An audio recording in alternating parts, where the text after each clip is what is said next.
ଏବେ ଭାଇମାନେ ବର୍ତ୍ତମାନ ସମୟ ସକାଳ 7:30 ଆଉ ବର୍ତ୍ତମାନ ଦେଖନ୍ତୁ ଏକ 14 ଚକିଆ ଲୋଡ୍ ଗାଡ଼ି ଦୁର୍ଘଟଣାଗ୍ରସ୍ତ ହେଇଛି।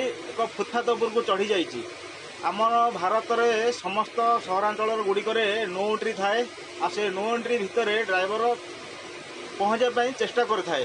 କାହିଁକିନା ଯଦି 5 ମିନିଟ୍ ବି ଲେଟ୍ ହେଇଯାଏ ତାହେଲେ ଟ୍ରାଫିକ୍ ପୁଲିସଙ୍କ ନାଲି ଆଖି ଯୋଗୁଁ ଡ୍ରାଇଭର ମାନେ ଅଧିକାଂଶ ଶିକାର ହୁଅନ୍ତି। ସେମାନେ ଚାହିଁଥାନ୍ତି ଯେ କିପରି ଜଲ୍ଦି ସହର ଭିତରେ ପଶିଯିବା ପାଇଁ।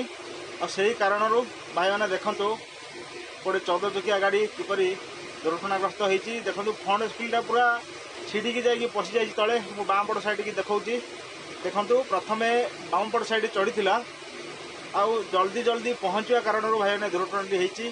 ଆଉ ଯଦି नो एंट्री ସମୟକୁ ଟିକେ ବଢ଼େଇ ଯାଇଥାନ୍ତା ତାହେଲେ ହୁଏତ ଆଗକୁ ଏପରି ଆଉ ଦୁର୍ଘଟଣା ଘଟୁଛି ହୁଏତ ଟିକେ କମିଯିବ ବୋଲି ମୋର ଆଶା ରହୁଛି। ଆପଣଙ୍କ ମତାମତ ଭାଇମାନେ କମେଣ୍ଟ ମାଧ୍ୟମରେ ନିଶ୍ଚୟ ଦେବେ। ପ୍ରତ୍ୟେକ ସହରାଞ୍ଚଳରେ नो एंट्री 7ଟା 7:30 ବା 8ଟା ଭିତରେ ହିଁ ଥାଏ। ତାଠୁ ଅଧିକ ହେଲେ नो एंट्री लागू ହୋଇଥାଏ। ଆଉ ଦେଖନ୍ତୁ ଭାଇମାନେ ଗାଡ଼ିର ହାଲତ କିପରି ହେଇଛି। ଆଉ ଭିଡ଼ିଓ ପସନ୍ଦ ଆସିଲେ ବନ୍ଧୁ ଲାଇକ୍ କରିବେ। ଡ୍ରାଇଭିଂ ବିଷୟରେ କିଛି ଜାଣିବା ପାଇଁ ଚାହୁଁଥିଲେ ଆମ ଚ୍ୟାନେଲକୁ ଏକ ସବସ୍କ୍ରାଇବ୍ କରିବା ପାଇଁ ଅନୁରୋଧ ରହିବ। ଜୟ ଜଗନ୍ନାଥ।